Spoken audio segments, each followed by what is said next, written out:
Once again, I'm honored to be here.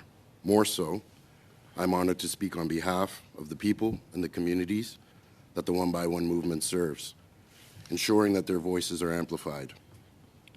I've had the privilege to speak as a subject matter expert on gang culture, theory, and violence prevention at a number of roundtables and events on the impacts of violence, gun violence in particular.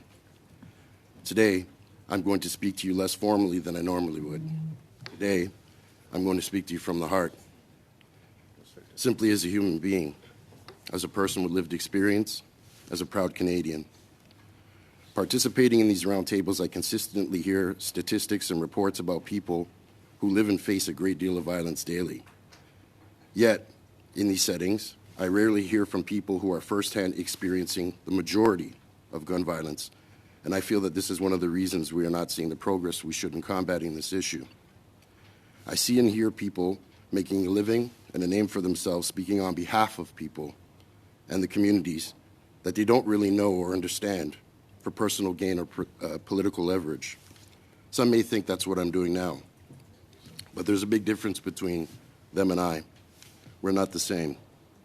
As many of you know, I'm a former gang member and organized crime figure in Canada and abroad. But before I was ever involved in a life of crime, I was a victim, a survivor of gun violence on a number of occasions. And I'd like to start by sharing with you a short story of the first encounter I've had involving a firearm.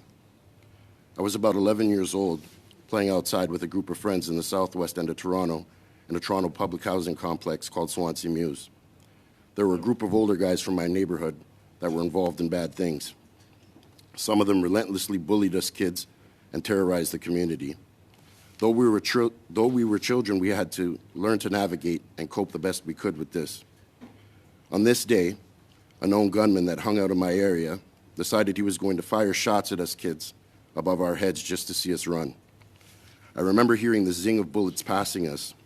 This was entertaining to him, because when I look back as I was running for my life, I remembered seeing him laugh. I'll never forget this day. And now, as an adult, I can look back and isolate and identify this is one of the many root cause risk factors that helped to lead me down a path of self-destruction. I tell you this story because when I think about this incident and this individual, at the time, if Bill C-21 had existed or a bill like it, would it have prevented this traumatizing experience from happening to me? I strongly say that it would not. It would not have changed anything, because I'm confident he did not use a legal firearm to shoot at us that day. This man was not a citizen of Canada. He was a hardened criminal and most definitely could not have acquired a license to legally own a gun here. Also, I'd like to tell you about a best friend of mine who was a highly respected gangster at one point in his life. His name was 𝐥𝐞𝐠𝐚𝐥. After a life of crime and the many traumas he was left with due to the terrible things, the violent acts he committed, and the violence he himself endured, he sadly took his own life. I remember speaking to him the day leading up to it. He was extremely down and didn't believe that he could or was good enough to get back up again. He had made his decision and he was motivated. I wish that he was able to get the help that he needed before it had gotten as bad as it did. He did not use a firearm to take his life.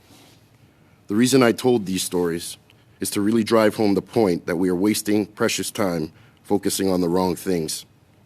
Through decades of data collection, we have all learned what most of the root cause risk factors are that lead society on a path of extreme violence. Let us focus on the cheaper, most logical solutions, and that is prevention. Let us get these illegal guns off our streets and treat our less fortunate better. Let us focus more on the demand and less on the supply. I'm tired, and we are tired. Thank you for listening.